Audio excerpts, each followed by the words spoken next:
কিন্তু সন্তান যদি না থাকে,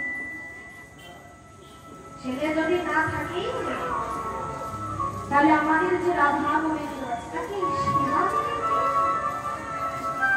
দেখো লক্ষ্য করো না, শুধু কীর্তন শুনলে হবে না। কীর্তন শুনবো, আজকে ঘন্টা কীর্তন হচ্ছে, কীর্তন শুনে বাড়ি চলে যাবে এটা বললে হবে না। কীর্তনটা হচ্ছে ভাবের জিনিস, ভাবের পাগল হতে হবে।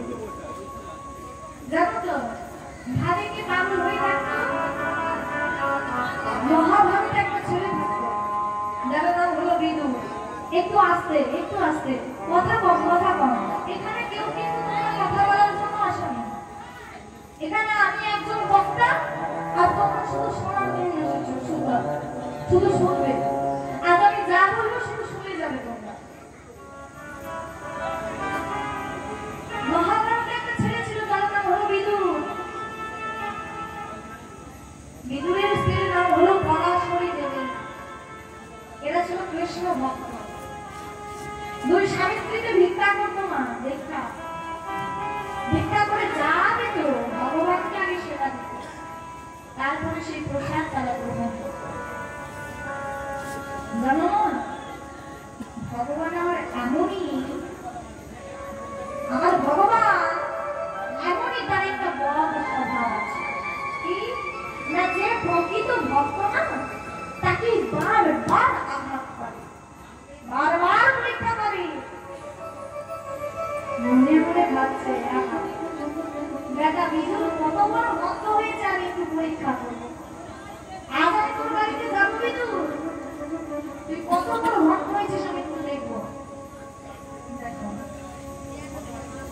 ভক্ত বিদুর কত বড় ভক্ত হয়েছে শুধু তাই জানার জন্য ভগবান জানে তাই ভাই ছোট্ট একটা বালকের রূপ ধারণ করলো, আর ধারণ করে মুখ ভাঙা পারে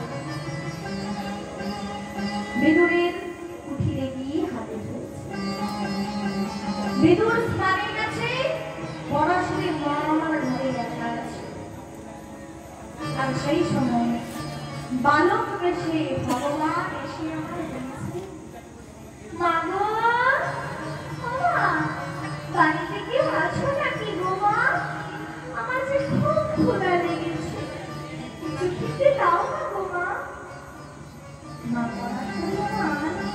পড়াকড়ি করে বাইরে বেরিয়ে দিচ্ছে একটা সুন্দর বালক। জানো তো মা, ভগবানের সেই ভুবন ভরানো রূপটা দেখি না, মা পরাশরী অবাক হয়ে গেছে, কেমন যেন পাগল পাগল হয়ে যাচ্ছে। এত সুন্দর আমার ভগবানকে দেখতে না, মা পরাশরী যত তার দিকে দেখে না তত যেন লালসায় পড়ে যাচ্ছে। লালসায় পড়বে না? ও মাইনা ধরো, তোমরা পেতলকাশের দোকানে যাও তো, পেতলকাশের দোকানে গেলে অনেক কিছু দেখতে পাও। ধরো ওই পেতলকাশের দোকানে গিয়ে ঠিক এত বড় সাইজের একটা গোপাল ঠাকুর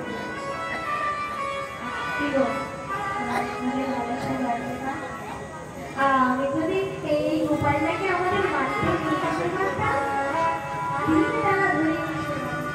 কত আদর যত্ন করতাম।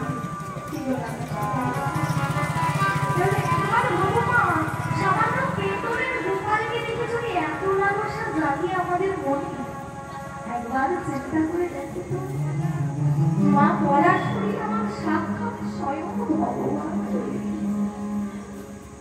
যত গোপালের দিকে দেখছে তত অবাক হয়ে যাচ্ছে, লোভ লালসায় পড়ে যাচ্ছে। এত সুন্দর আর গোপাল পরাশরী মাকে বলছে, মামা বড় ক্ষুধা লেগেছে, কিছু খেতে দেবে মা। গোপালের কথা শুনে মা পরাশরী অন্তরে মনে পড়েছে, তোকে কি খেতে দেবো বাবা, আমরা যে দুবেলা খাবার জন্য ভিক্ষা করি। কিন্তু জানো বাবা, যে খায় চিনি তাকে জানায়।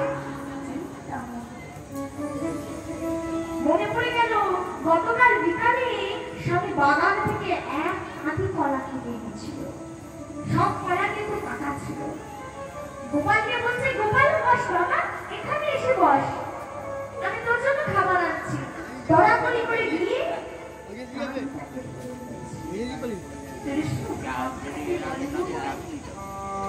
কলার কাঁধে থেকে একটা কলা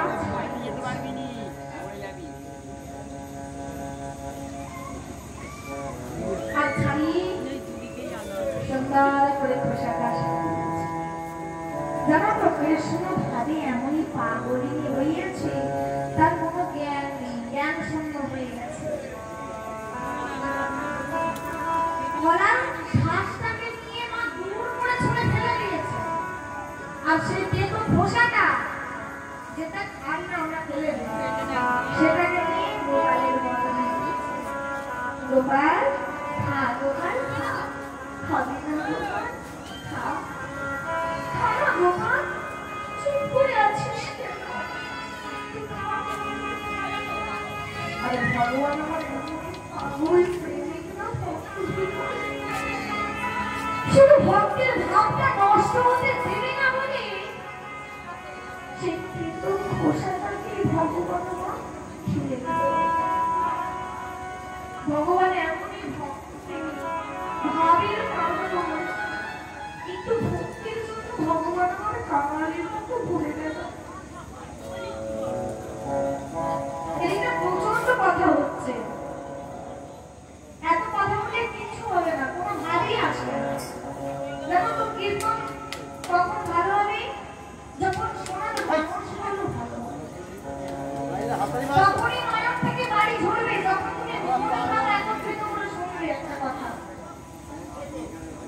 অসংখ্য কথা হচ্ছে দিক থেকে, আমি সহ্য করতে পারছি না। কীর্তন শুনে শোভা দেয় না, মা ক্ষমা করবেন, মার্জনা করবেন, এটা কীর্তন শুনে শোভা দেয় না। কারণ যে আসনটায় আপনারা বসে আছেন সেটা কিন্তু যার আসন নয়, রাজা পরীক্ষিতের আসন। 7 দিনের, মাত্র 7 দিনের আয়ু নিয়ে আসনে বসেছিল, ভালো, মাত্র 7 দিনের আয়ু নিয়ে বসেছিল ভগবানের নাম শোনার জন্য। সেই আসনে তোমরা বসেছো, এই আসনটাকে বসে এত অসম্মান করো না। এই আসনে বসতে গেলে প্রণাম করতে হয়, ছাড়তে গেলে প্রণাম করতে হয়, হুটার চলে গেলে হয় না, কথা বললে হয় না। দয়া করে মেয়ে হয়ে মায়ের ভুলটা ধরিয়ে দিচ্ছি, কারণ আমি চাইবো না আমার মারা মায়ের কোমরটা জড়িয়ে ধরে বলছে, মা গো, ও মা, তোমার মতো এমন করে কেউ কোনোদিন এখনো পর্যন্ত খাওয়াইনি মা। আমার যে বড় সৃষ্টি লেগেছে মা, আরেকটা দেবে মা। দেখো আবার সে একই ভুল করে ফেলল মা। আবার কলার খোলাটা নিয়েছে, ছাড়িয়ে শ্বাসটা দূর করে ফেলে দিয়েছে। সেই খোসাটা নিয়ে গোপালের বদলে খাবো